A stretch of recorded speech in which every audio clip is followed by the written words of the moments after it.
வணக்க மக்களே, அனைவருக்கும் வணக்கம். இன்னைக்கு நம்ம இந்த ஒரு வீடியோவில் எதை பற்றி பார்க்க போகிறோம் அப்படின்னு பார்த்தீங்கன்னா, டிஆர்பி மற்றும் பள்ளி கல்வித்துறையில் வந்திருக்க முக்கியமான தகவல்களை பற்றி இந்த ஒரு வீடியோவில் நம்ம பார்க்கலாம். நீங்கள் நம்முடைய சேனலை முதல் முறையாக பார்க்குறீங்க அப்படின்னா மறக்காமல் ஒரு சப்ஸ்கிரைப் அண்ட் பெல்லை கிளிக் பண்ணி வச்சுக்கோங்க. ஸோ வாங்க இந்த வீடியோக்குள்ளே போகலாம்.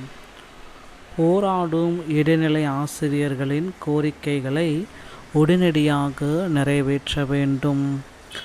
பாமக நிறுவனர் அன்புமணி ராமதாஸ் இந்த கோரிக்கை விடுத்திருக்காரு. இதை பற்றி நம்ம பார்க்கலாம். மேலும் முதுகலை பட்டதாரியுடைய செகண்ட் சிவி லிஸ்ட்டு எப்பொழுது வெளியாகும் என்பன பற்றி இந்த ஒரு வீடியோவில் நான் உங்களுக்கு சொல்ல போகிறேங்க. போராடும் இடைநிலை ஆசிரியர்கள் பல கட்டங்களாக போராடிட்டுருக்காங்க, பல நாட்களாக போராடிட்டுருக்காங்க. இடைநிலை ஆசிரியர்களுக்கு எப்பொழுது முடிவு காலம் விடிவு காலம் வர இருக்கும்? இவ்விடைநிலை ஆசிரியர்களுடைய கோரிக்கைகளை உடனடியாக நிறைவேற்றுக அப்படின்ட்டு பாமக நிறுவனர் ராமதாஸ் அவர்கள் அறிக்கை ஒன்று வெளியிட்டிருக்காரு. என்ன அறிக்கை அப்படின்றத நான் இப்போ சொல்ல போகிறேன். போராடும் இடைநிலை ஆசிரியர்களின் கோரிக்கைகளை உடனடியாக நிறைவேற்ற வேண்டும். பழைய ஓய்வூதிய முத்திட்டத்தை நடைமுறை கொண்ட வேண்டும். இடைநிலை ஆசிரியர்களின் ஊதிய முறைமாட்டை களைந்து சம வேலைக்கு சம ஊதிய உயர்வை மீண்டும் வழங்க வேண்டும். காலி பணியிடங்களை நிரப்ப வேண்டும் என்பன உள்ளிட்ட கோரிக்கைகளை வலியுறுத்தி 16 ஆண்டுகளாக போராடி வருகிறார்கள். அவர்கள் போராடுவதும் அரசு சமாதான பேச்சுவார்த்தை நடத்துவதுமாக காலங்கள் சென்று கொண்டிருக்கிறது. போராடத் தொடங்கிய பலரும் ஓய்வு பெறும் வயதை நெருங்கிவிட்டனர். போராடும் ஆசிரியர்களுக்கு முக்கியமாக நீதி வழங்கணும். பழைய ஓய்வூதிய திட்டத்தை பயன்படுத்துவோம் என்பது திமுகவுடைய தேர்தல் வாக்குறுதி. அதனை நிறைவேற்ற வேண்டும். இடைநிலை ஆசிரியர்களுக்கு சம ஊதியம் வழங்கப்படும் அப்படின்றதையும் தேர்தல் வாக்குறுதி. அதை நிறைவேற்ற வேண்டும்.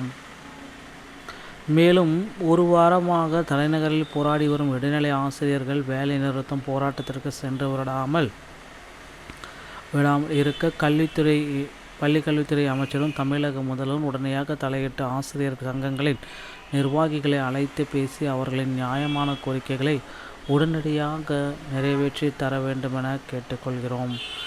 இது பார்த்திங்கன்னா இந்த பாட்டாளி மக்கள் கட்சி பாமக கட்சி கோரிக்கைகள் எல்லாமே எடுத்திருக்காங்க.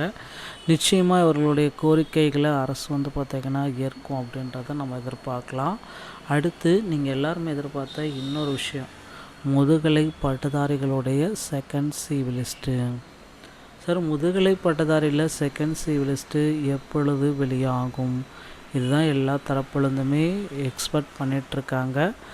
பிஜிடிஆர்போடைய செகண்ட் சிவி லிஸ்ட்டு ஜனவரி 10 முன்னாடி வெளியாகும். அப்பாயின்மெண்ட் ஆர்டரும் பார்த்திங்கன்னா ஜனவரி 10 20 அப்பாயின்மெண்ட் ஆர்டரையும் நமக்கு கொடுக்க போகிறாங்க முதுகலை பட்டதாரியில்.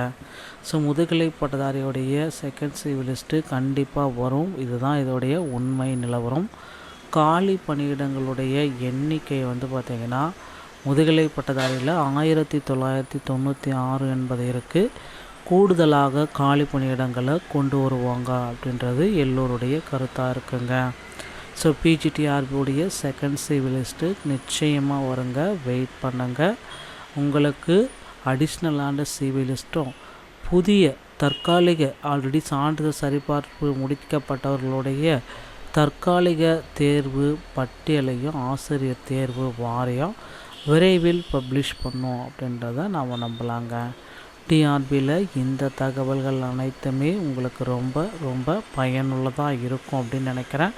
மீண்டும் ஒரு நல்ல தகவலோடு நான் உங்களை சந்திக்கிறேன். நன்றி, வணக்கம்.